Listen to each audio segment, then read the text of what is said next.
Alright, I'm Riko, and this is my AGDQ 2019 submission for Crash, Bandicoot, and Sane Trilogy, Crash 2, any percent. So to start things off, there's actually an intro level in Crash 2 that is played after the opening cutscene, and in the Insane Trilogy version, if you skip this cutscene, instead of skipping the intro level, it just takes you to the beginning of it.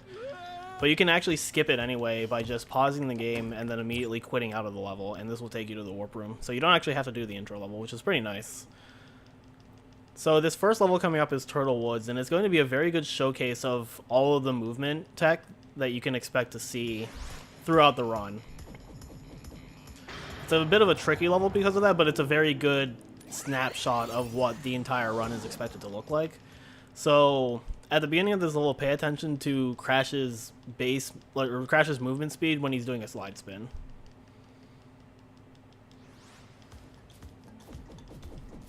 So this is a regular slide spin. You'll notice that now I'm going a lot quicker than I was during the normal slide spin. This is a landing slide spin, so if Crash does a slide spin and touches the ground before the spin animation ends, the game doesn't actually recognize that Crash has landed. So it actually lets you maintain this falling speed for as long as you can keep the slide spin chain going, as long as the game thinks that Crash is still airborne. And the thing with this is that you can't do it on flat ground because of how fast the spin animation is. So you have to get it on hills or elevated surfaces, or you have to get it on any ceiling that would bonk you back down to the ground. So really, the key to saving time in this category is by using that landing slide spin as many times in as many places as you can, and maintaining it for as long as you can.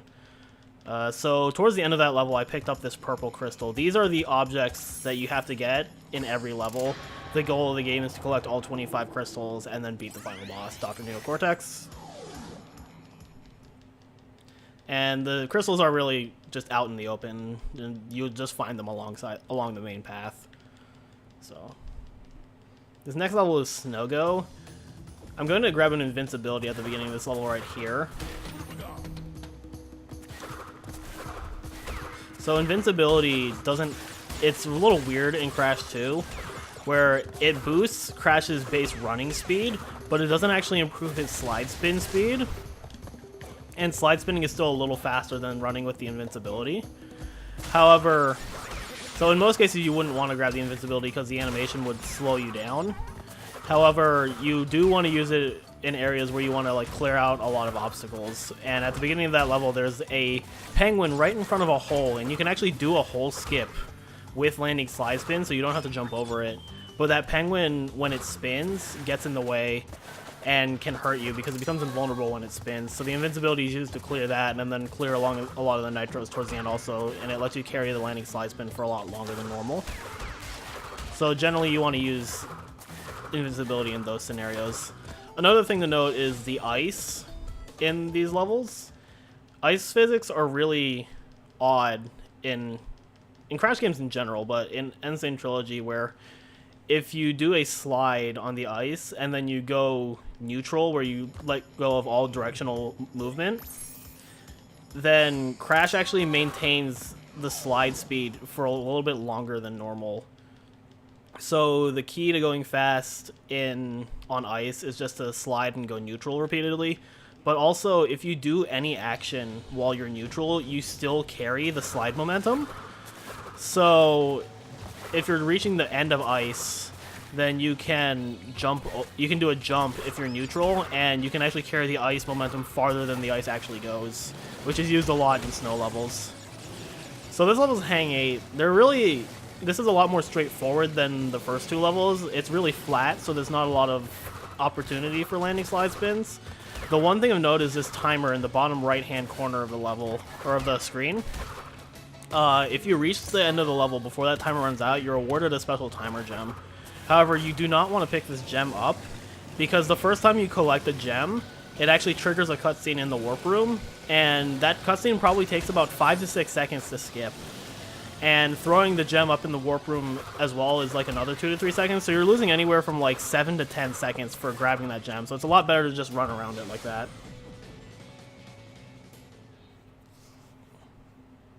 And you can get landing slide spins on a lot of these ending tunnels just because like there's sections you can land on that are elevated above the flat surface.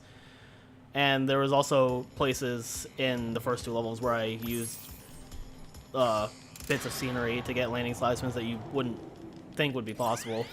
So that's a lot of the cool parts of this run, is just finding those little pieces of scenery that you can stand on to get a landing slide spin and go faster. Right, so this level is the pits. This is going to be a level with heavy use of invincibility and landing slide spin just because of the amount of hills in the level. So this invincibility is very important because these birds up here, you actually cannot spin them if you don't have invincibility. You'd have to jump on them. So this invincibility lets you carry these landing slide spins further than you would be able to if you didn't have them, because you would have to go around the birds.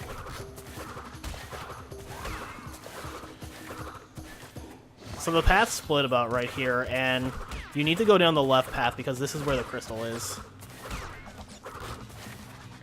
And there was a bit of a scenery landing slide spin there where there's like a really small clip where you were able to stand on.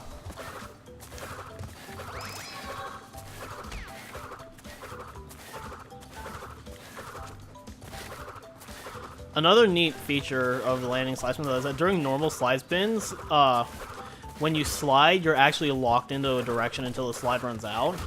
With landing slide spin, you actually have a lot more control of your direction. I believe this is probably because the game thinks you're still falling, and when you're falling, you have more freedom in your movement. So, and that was the pits. The ending tunnel was a little shaky. I messed up the landing slide spin there, but overall it was fine. In many cases, if you fail a landing slide spin, it's generally not worth it to go back and do it again because you would be losing more time than you would be gaining from doing it. However, for some of them, such as the ones that are like on tunnels, if you're in the same spot that you would have been when you tried the landing slide spin, it's worth going for again, and some of them are really long where it's worth attempting them again. So this is the first chase level. These ones have a lot of really cool opportunities for landing slide spins, but they also can be kind of difficult.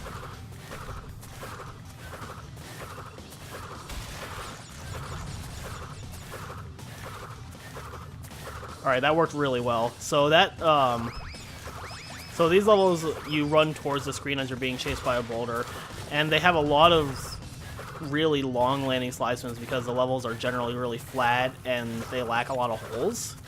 So if you can get a landing slide spin, you can usually carry it for a long time. But it's also really easy to lose time for if you fail a landing slide spin. And then here you go backwards onto the hill to get the landing slide spin, and you just turn around and you carry it all throughout here. And then the rest of the level is pretty straightforward. There's no real hills until the end. These turbo pads act really odd in that if you slide or run onto them, you get all the movement speed buff that you get, where they just push you forward. But if you spin on them or if you like jump on them, you don't get any speed whatsoever. Yeah, that was Crash Dash. That overall went really well. There's a couple of blemishes towards the end, but overall it was a really solid Crash Dash. And that's the first warp room, so yeah. These levels go by really quickly when you have access to the landing slide spin.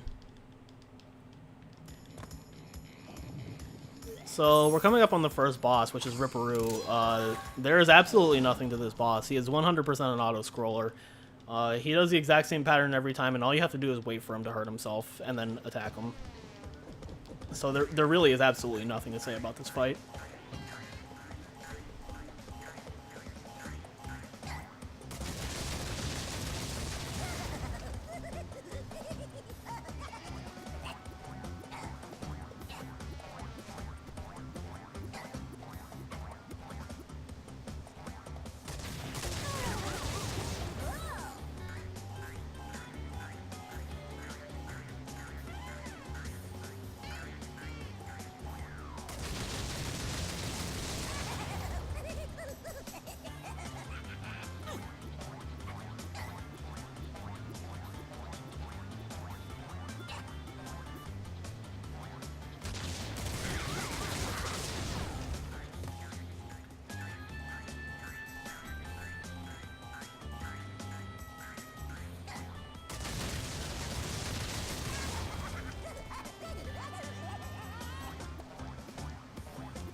There's nothing to that boss fight. The boss fights in Crash 2 are pretty infamous for not really being that difficult. So yeah, that was the first warp room. So we're gonna be going up to the second warp room now, and I'm actually going to be diverting from the level order. Whereas in the first warp room I did levels 1 through 5 in order. I'm going to be starting with level 9, and this is just for optimal use of masks in later levels. So this is Crash Crush, and this is the second chase level. It's not as crazy as Crash Dash in terms of landing slide spin. There are some cool ones you can get, but they're pretty difficult. So yeah, I didn't get that one off of the hill. And the reason we do this level first is like this level and the level we'll be doing next, level 8, they actually take your masks from you. And you want masks in level 10. So it's better to just do 9, 8, 7, 6, and then 10.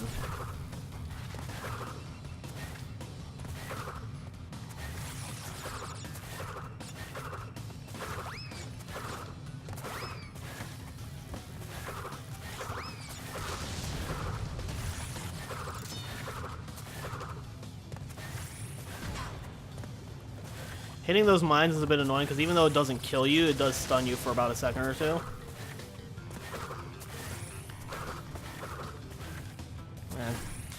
There's a really annoying quirk this game has, is there if you do a slide spin while you're close to the edge of a level, like on top, like on the scenery, the game can actually buffer your spin. And if this happens, it actually drops the landing slide spin, which is very annoying. Especially for the landing slide spins that are like on scenery. I didn't have really control towards the end of that, so I just decided to play it safe and drop it.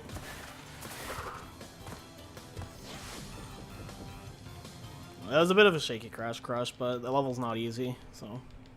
The chase levels are actually among the hardest levels in this run, just because carrying the landing slide spins for as long as you can while running towards the screen where you can't really see anything can actually prove very difficult. So this is the first of the bear levels.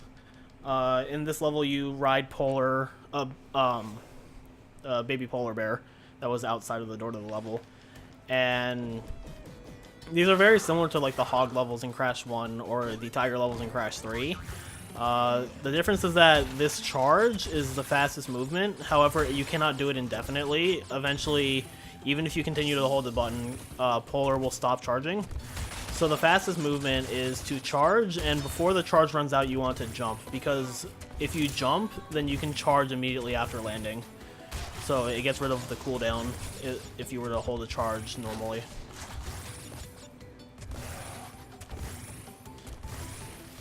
These levels are really not that difficult, but they are very unforgiving to die in, because every death animation in these levels are very long.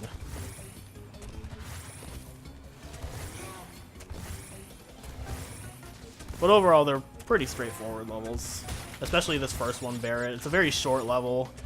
It's pretty devoid of crazy obstacles. The second one, which is in the third warp room, is a bit more challenging than this, so. And yeah, that's Barrett.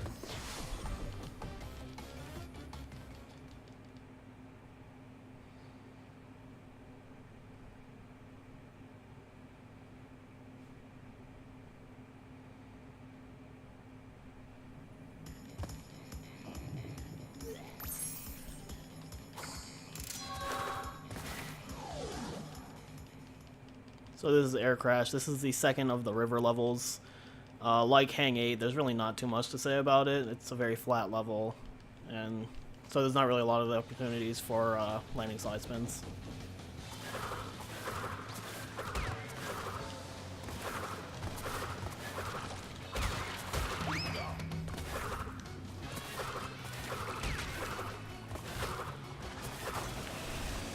So I'm going to do a damage reduce off of this mine.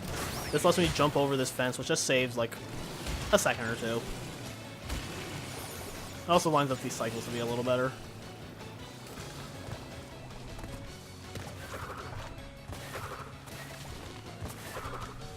Gotta go to this. Oh no. I accidentally slid. It's gonna take me really far back because I didn't get that checkpoint either. I guess I'm just gonna have to do this. That was a really bad mistake. Okay, so all jokes aside, that was completely intended. Air Crash is one of the 5 levels in the game that has a secret exit that unlocks an entrance in a new 6th warp room. The one for Air Crash takes you to an alternate entrance to Snowgo, which is how you get the red gem in 100%. The reason we took that exit is because since it's at the beginning of the level, it's actually a lot quicker to grab the crystal Death Abuse back to the first checkpoint and then take that exit than it would be to finish the level. So it actually saves about 8 seconds to do that as opposed to playing the level normally. So this is the second snow level. This is Snowbiz. And there's a lot of really cool things you can do in this level. Particularly in the side-scrolling section, there's a lot of just like jumping around enemies and such. There you saw me do a slide jump into a spin. That's called a glitch high jump, which is a bit misleading because it's not actually a glitch. It was intended. However, it's called that from the original Crash 2 where it was a glitch. And since it's the same tech, the name just kind of carried over even though it's intended now. And pretty much what it does is that it gives you more height when you jump. Which, let me carry the ice momentum all the way to that platform without touching the ground.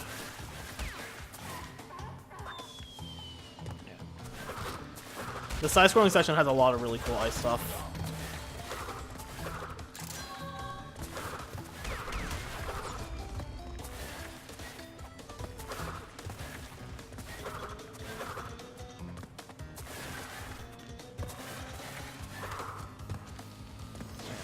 That was Snowbiz. So it was actually very important that I left this level with at least one mask, because the last level in the warp room is the EO deal, and this level has an invincibility that, if it goes well, saves a lot of time in the level.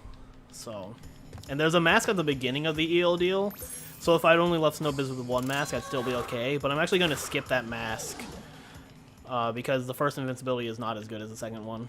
Also, we just passed by Coco, Crash's sister. In the Sane Trilogy, you can actually play as her in most levels in the game, but she doesn't actually have any speed differences from Crash, and it's slower to pick her up, so she's not used in the run. One thing to be wary of is this electric water.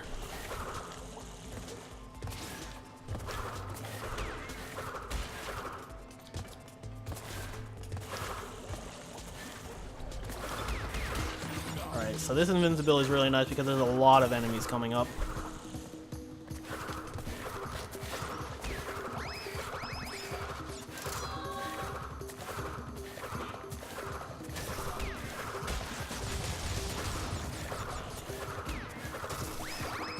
Yeah, that was a really good invincibility because it let me carry it through all of those obstacles.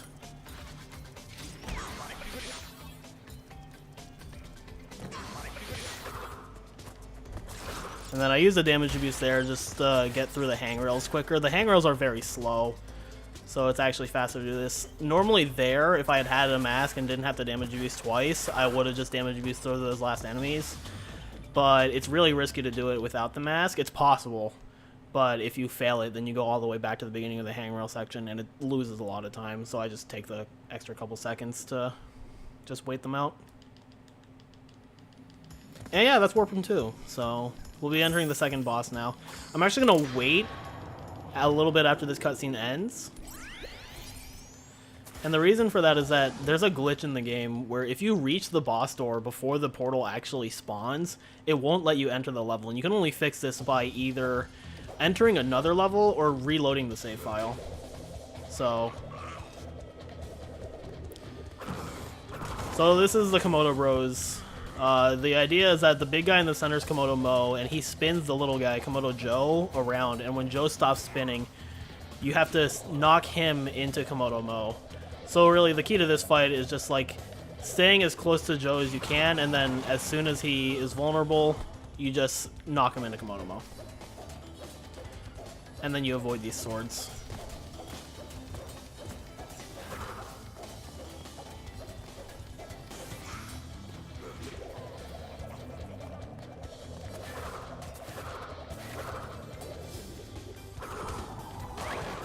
That's Komodo Bros.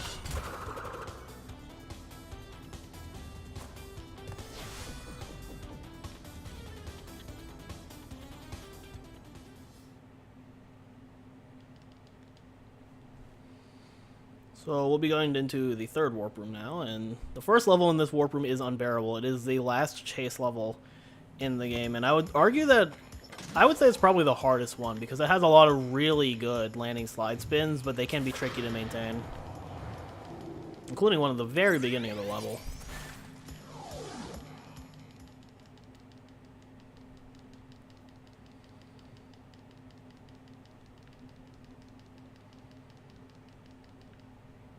And the difference from this level compared to the boulder levels, or the first two chase levels, is that instead of being chased by a boulder, you're being chased by a giant bear.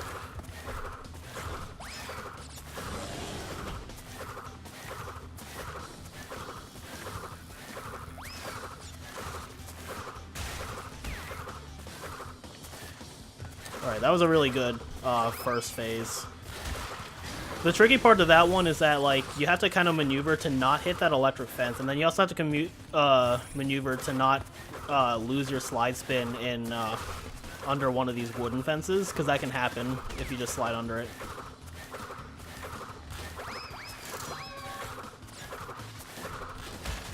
Alright, that was a really good second phase as well, so overall this has been a really strong unbearable. This level is very unforgiving when you miss stuff in it.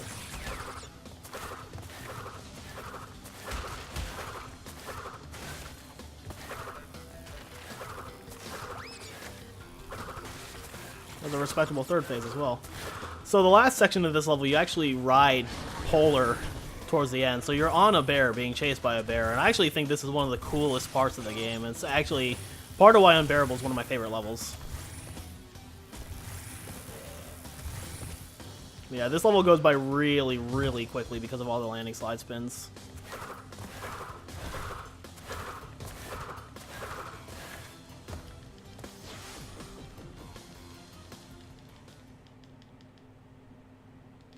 And that was unbearable.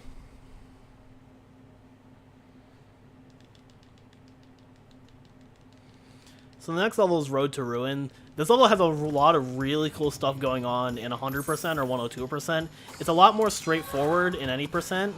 The only thing that really matters is that I leave the level with 2 masks for the level coming afterwards, sooner or later.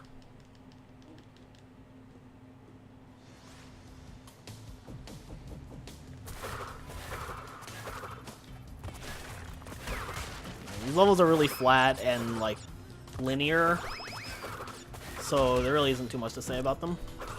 I need that mask. I can honestly say I've never done that before. that was interesting.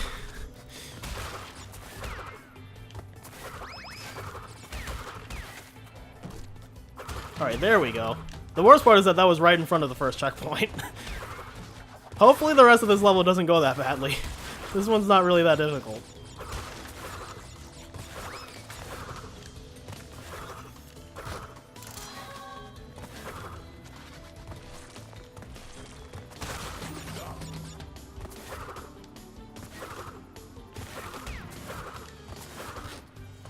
So normally I would corner cut to just save a bit of time, but it's a little safer to just, like, actually grab the checkpoints. So in a marathon setting, I would probably just do this and take a little bit of time loss just to make sure things go better. Alright. So that was a little shaky, especially that part with the death, trying to backtrack to the mask. I've actually never done that before. That was kind of funny. But overall, it was an okay Road to Ruin. And the part that matters is that I left it with 2 masks. This will be very important for the next level, which is Sewer Later, which is, if you couldn't tell, the second sewer level. This level has a lot of masks in it, but if you get the first one, you can carry an invincibility very, very far into the level, and it saves a lot of time. So I'm going to try and carry this all the way to the first mask.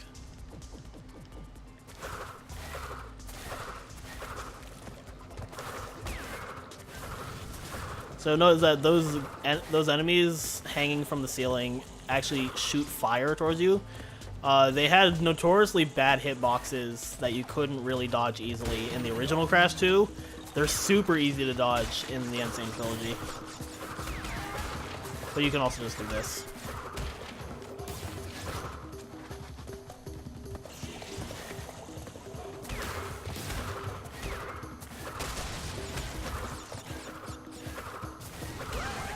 So I didn't carry it as far as I could have.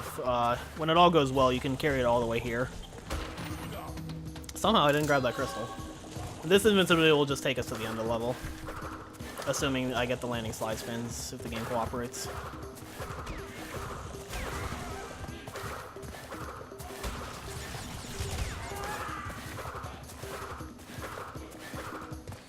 Alright, so overall that was a really good sewer layer. That's a very hard level to do as quickly as you can. So messing things up towards the end is kind of a normal thing that happens just because that level is very tricky to do fast. So overall I think it was an okay sewer layer. So the next level is plant food. This is the last river level. And there is a jump at the very beginning that I'm notoriously good at messing up, even though it's really not that difficult. So we'll see how it goes.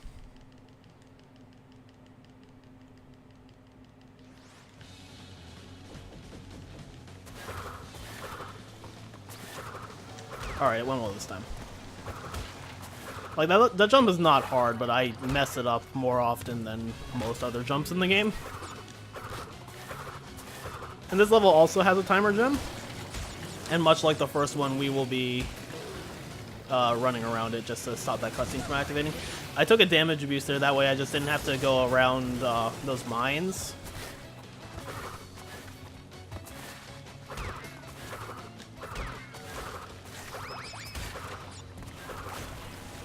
And because there's a mask coming up here, so I didn't need that mask. You actually can't get invincibility while you're on the jet board, so...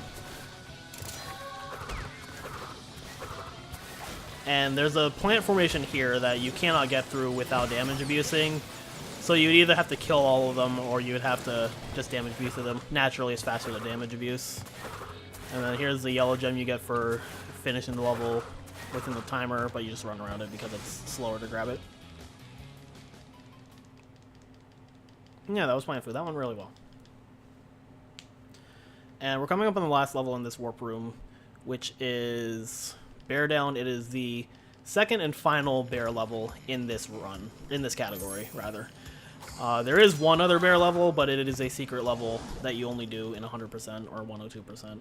So this is Bear Down. This one is a lot trickier than Bear It, just because there's a lot more obstacles that you have to avoid. But if it goes well, it still goes by pretty quickly.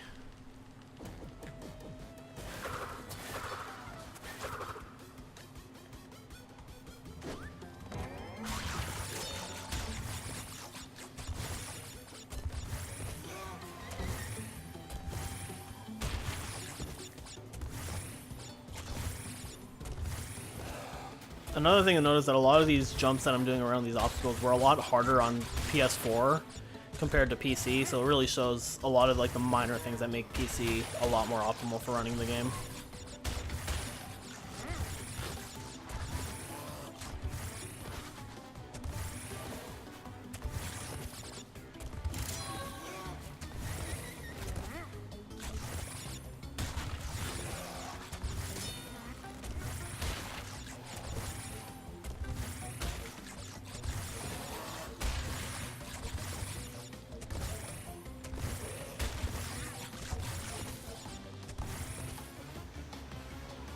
Yeah, that was Bear Down.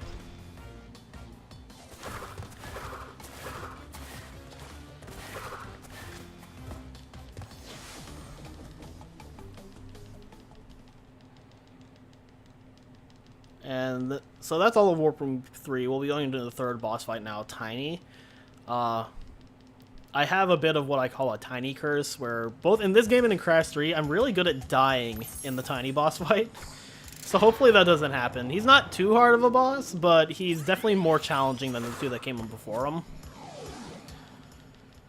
And also, like, there's a bit of randomness. Like, there's a bit of RNG to the fight, but you can manipulate it pretty well.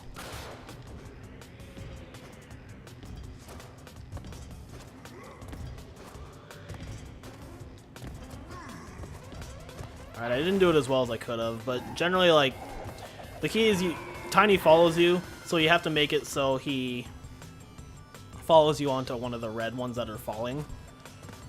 And the formations of the red ones are pseudo-random in that there's set patterns, but like it picks randomly as to which one you get. So the key to the fight is making him fall onto one as it's starting to fall. And this strat was figured out by Depcal. It was actually a lot easier to do on PS4 just because for some reason Tiny just functions differently on that fight. Like he would have fallen like normally on PS4. Like here, I'm getting corners, which is really unfortunate. Like part of that last section was just dumb luck. Getting corners is really bad, but it was also partly just me doing the fight poorly. But also on PS4, Tiny. On console, for some reason, Tiny follows you differently, where like he will follow whatever exact path you do, but in the PC version, like he does in the original game on the PS1, he will get to you as quickly as he can, so he will like cut corners to get to you. And it makes the fight a bit more annoying on PC. So it was a bit unfortunate ending, but it's Tiny. You can only really do so much. Alright, so this is behaving. This is the fourth warp room. The fourth warp room is really where the run picks up, and it's where a lot of really cool tricks happen, but it also becomes a lot more difficult because any small mistake can just snowball for the rest of the run. So hopefully this all goes well.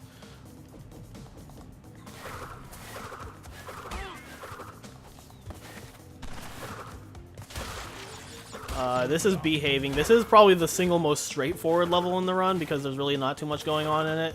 Aside from, you have to avoid these beehives. So you can actually get landing slide spins off of the hives, but because of how, for some reason, slide spinning works really differently in this level and its parent level Digging It, where if you do a slide spin and you go down a platform, then for some reason, instead of getting a slide spin, you get a normal spin, and that kills the landing slide spin.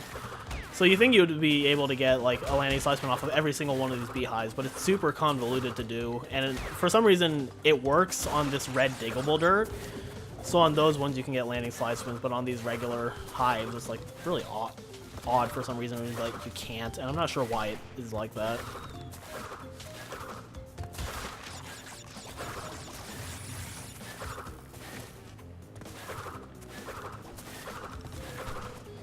But yeah, the rest of this level is fairly straightforward. There's really not too much to say about it. The idea behind the beehives is that they move so fast that you have to dig under the dirt to avoid them, but you can actually just outrun them by slide spinning, so.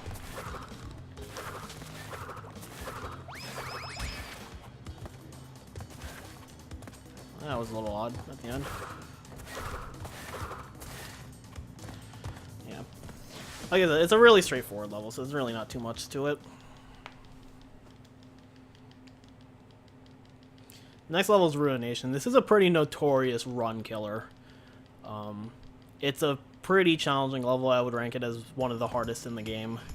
And it's also very, very unforgiving. So I'm actually going to take some safer strats with this level. Normally, the fastest way to do this level, you actually skip like half of the checkpoints in the run. So just for the sake of safety, I'm not going to do that.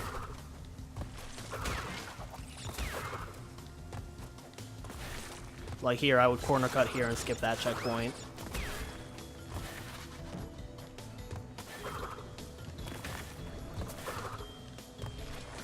That was a little shaky. This really odd quirk in the game where if Crash moves in the air, he actually slows down. So that can make some of these diagonal jumps very terrifying. So this mask I carried from behaving is very useful for just running through that section. And then I can just jump over that fire. You can do it without a mask, but it's a little slower. This last section can be a little scary. But it all went well, so that's great. This is a very nice ruination.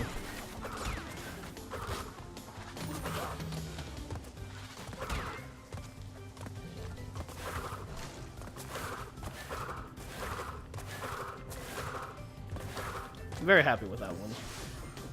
I've killed probably more runs to Ruination than any other level in the game. So it was very nice that that went well.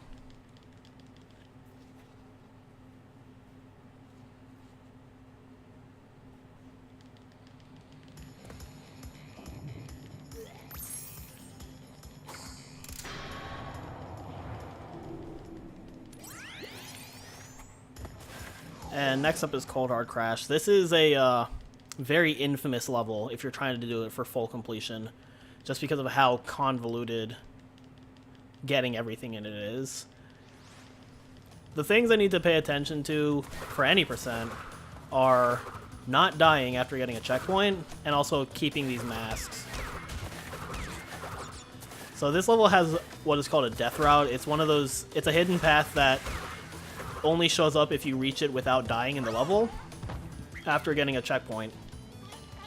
And that was a very annoying thing that happened right there.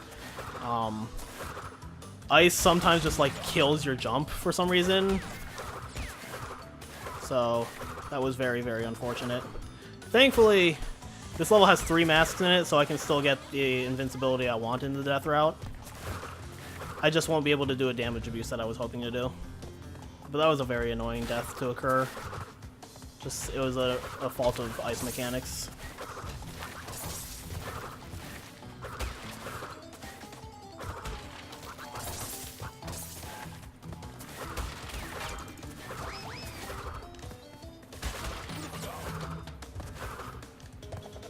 The nice thing about the death route in Sane Trilogy is that if you haven't broken a checkpoint, the death route will still show up. Even if you die. So even though I died at the beginning, I was safe. In the original Crash 2, if I had died like that, it would have been just over. So this death route is actually faster than finishing the level, because it takes you to the last section of the level and cuts out about 2/3 of the, like, the side-scrolling section. And sliding into the wall is very important there, because you don't want to grab that gem at the end for the same reasons that you didn't want to grab the gems in the other 2 levels. It's very important that I leave this level with 2 masks, because the last 2 levels in this warp room, as well as many levels in the last warp room, are very heavily dependent on masks. So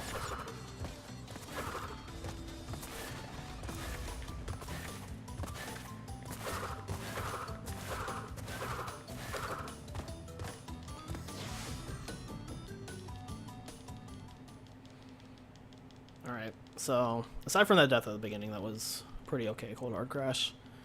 The next level is going to be Hanging Out. This is the one level that in the original Crash 2 was known for being faster with invincibility, and for the same reasons it is also faster to have invincibility in it in the Sane Trilogy.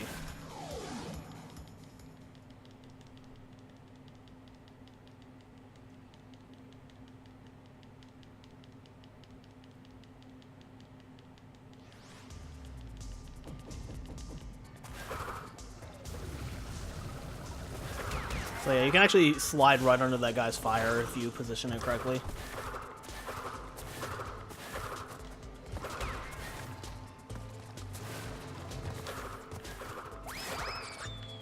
Alright.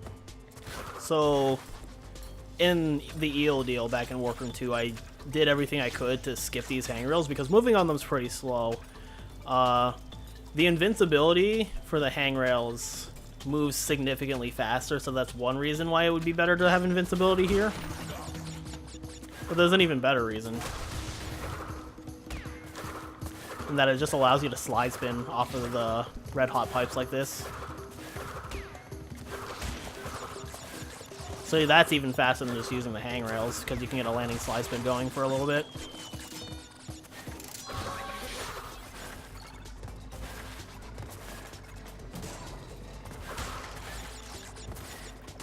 And that damage abuse was intentional, because I only want 1 mask going into the next level digging it. That was a very strong Hanging Out.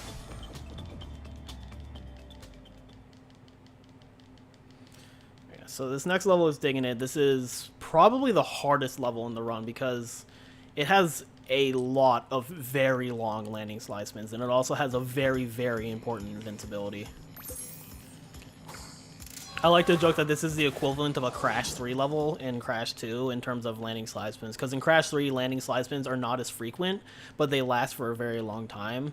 so they save a lot of time if you can carry them. And digging is kind of like that in that there's like 2 or 3 landing slide spins, but you carry them throughout like the majority of the level. The first one being right here.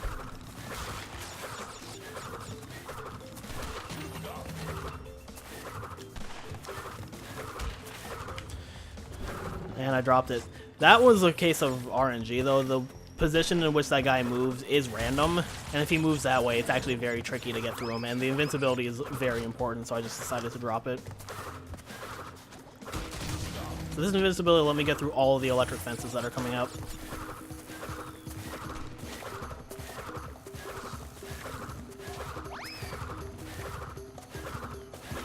Dropped it again, that's fine. There's another opportunity for one coming up here.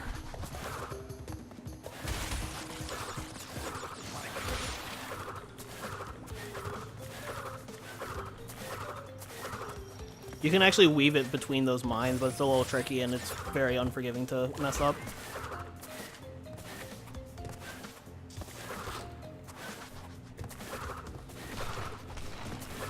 It's very important that I take both of these masks out of digging it.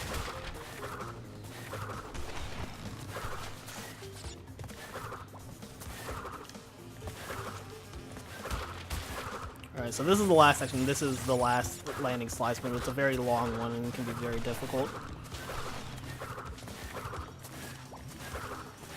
That was unfortunate that I dropped it there, but I think there's a beehive coming up that I can use. Yep. The thing is that you have to like hug the scenery, and if you do that, you can just drop the landing slide spin, so it's a little annoying. But overall, that was a respectable dig in it. Could have been better, but overall I'm okay with it. Yeah, and that's Warp Room 4, so we're entering the 4th boss fight, which is with Engine. Excuse me, Engine. And this is the one boss fight that is actually very, very tricky to do. Oh, nice camera. So the way Engine works is that there's 5 pieces of his robot that you have to destroy. There's actually a trick that lets you destroy both of his arms in one pass, but it's very difficult, and I'm probably not going to get it because I missed the first hit. I think there's only been like 2 or 3 recorded instances of this trick happening in a run, so it's a very difficult strat to go for. It's a very lackluster first phase of Engine. I missed a lot of really important hits. Yeah, this first phase is going to be slow because I missed some hits that mattered. Yeah, I missed 1 hit. It's really unfortunate. This second phase with the shoulders catches up a lot of newer runners and how to hit them as quickly as possible. I generally start moving at the same time that Engine turns direction, and that usually lets you get 2 hits in.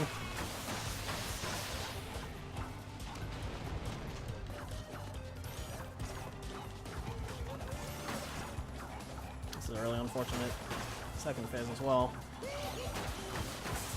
Alright. There is, as far as we know, no way to break both of these shoulders at the same time. So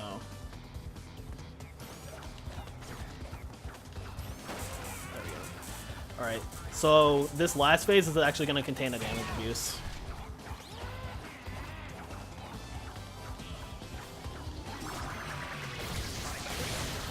So what that did is that you actually can't, like, without the damage abuse, you actually can't break his center in one pass. And if you do it in 2 passes, there's actually an RNG element to it where you don't know whether or not he's going to go left or right. So that not only saves time, it also eliminates the RNG factor to it. So that's why that mask was very important. And then this last mask is important because Warp 5 contains a lot of heavy use of invincibility, but is very, very devoid of masks. So this is the final Warp Room, and this is really where things all wrap up together nicely. So this is Night Fight. This is the only nighttime level you do in the run. There's also another one that is only done in 100% and 102. And this level has a mask, and if everything goes well, I will carry both that mask and the mask I already have into the next level. So this is another jungle theme level, like the two in the first warp room, and as such, you'd think there would be a lot of scenery that you could jump off of to like get more landing slide spins, but there really isn't, and it's kind of odd and a little disappointing because this level would be really interesting if there was a lot more landing slide spins that you could do.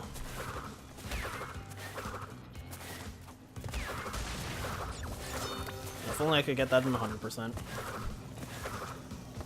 Snipe into the 2 nitros in the enemy. You also have to be really careful around these spike bots because you cannot harm them. And then these lizard enemies you can only slide into. So you have to be really careful with the timing of your attacks and your just movement in general.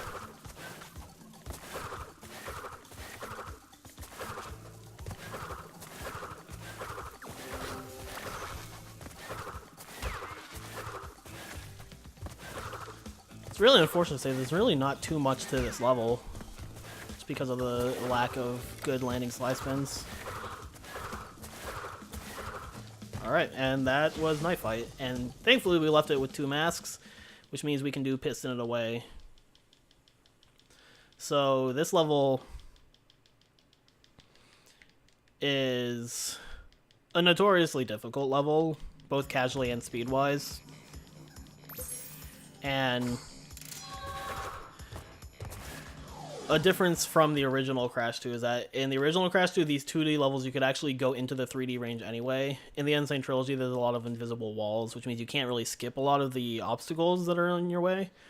And that's where the invincibility comes in. Because the invincibility stops these pistons from moving, which means you can skip a bunch of them. And that's why the invincibility is so important, because it just lets you blaze through all of this.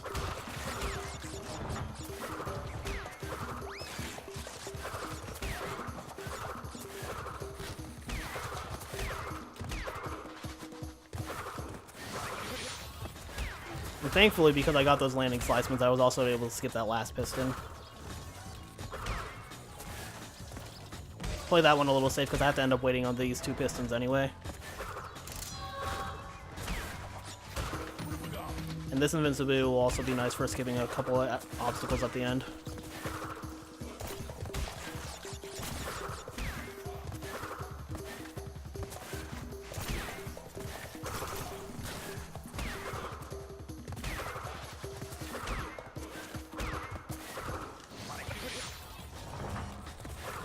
Unfortunately, you can't jump over that section.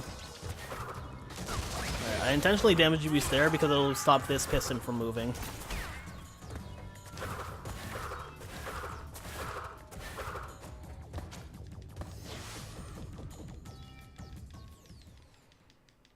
Alright, so at this point, there's 3 levels left in the run. And the last level I do, ideally I want to have 2 masks in it, so I have to go through the next 2 levels without taking a single hit, which is not too bad, but it's easier said than done.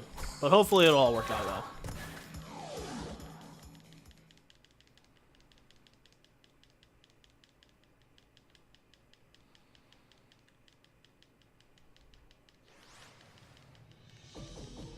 Alright, so this is Rocket. This is one of the 2 jetpack levels in the run. And something I've noticed that at the very beginning of the run, when I quit out of the intro level, I actually inverted the jetpack controls and the options. This loses a second to a second and a half, but the reason I did it is because in the original Crash 2, the controls are inverted by default, and I, for the life of me, cannot play any game with non-inverted controls. So that was more like a quality of life thing than anything. It is technically faster to not invert the controls, but it's just like 1 second, so. But yeah, these levels are really straightforward. You just fly to the end of the level. These scientist guys, you can actually hit them before they have an attempt to attack you again. And for some reason, when you spin them, if you spin again immediately after, you get a small speed boost. I'm not sure why this happens, but it's just a thing that you can use to save like a bit more frames.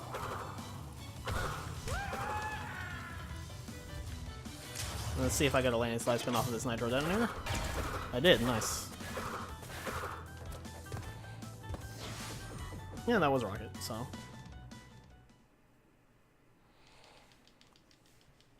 And next we'll be going into Pack Attack. This is the second of the jetpack levels. It is also the harder of the two, and the one I'm a bit more worried about. It also has a mask in it, so ideally I want to get that mask and then carry both masks into the final level. So hopefully it works out.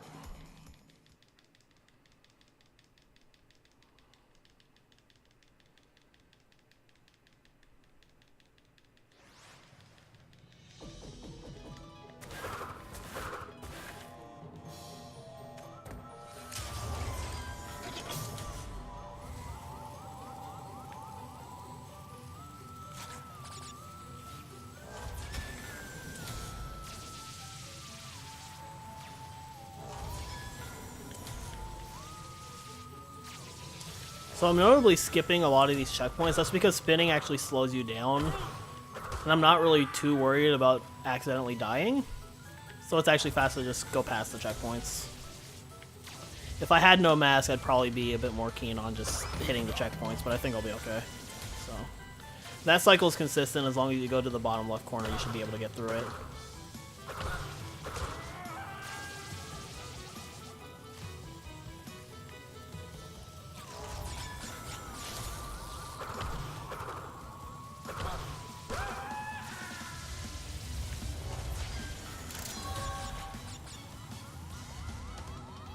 I'm gonna wait this one out a little bit.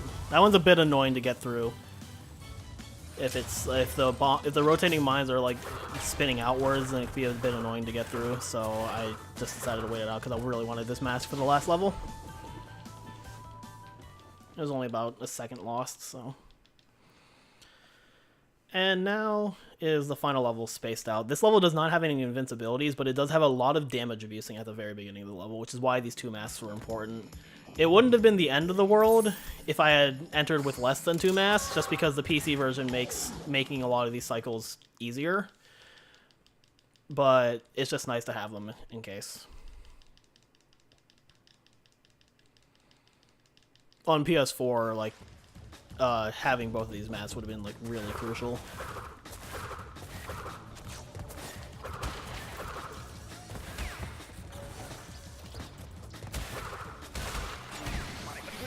That wasn't the damage abuse I wanted to do, but we'll work with it.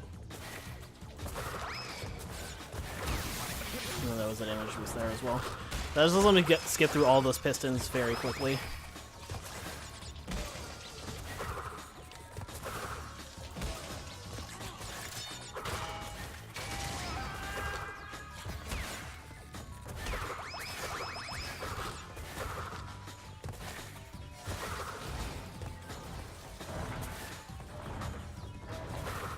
And then hopefully I can carry this mask for one final damage abuse.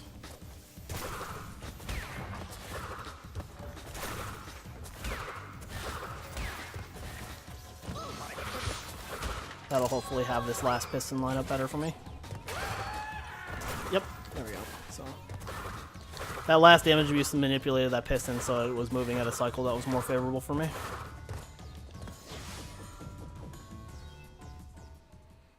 And that was the last level, so all we have to do now is the final boss fight.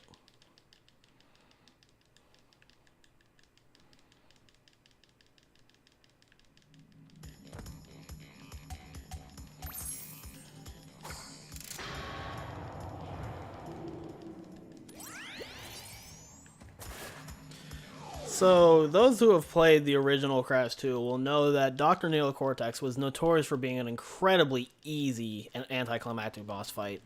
I'm happy to inform you that in Sane Trilogy, they made him even easier. So the goal of this fight is he's running away, and you have to just hit him 3 times. Except now there's this little marker over his head that tells you, hey, you can hit him now. So you just wait for that marker to show up and you hit him. And there's like almost no way to mess up this fight.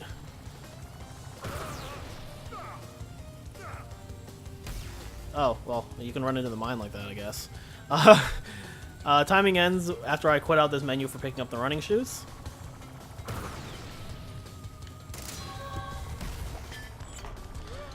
And yeah, that was Crash Bandicoot Sane Trilogy, Crash to Any %. I hope you all enjoyed this. I hope you consider this for AGDQ 2019.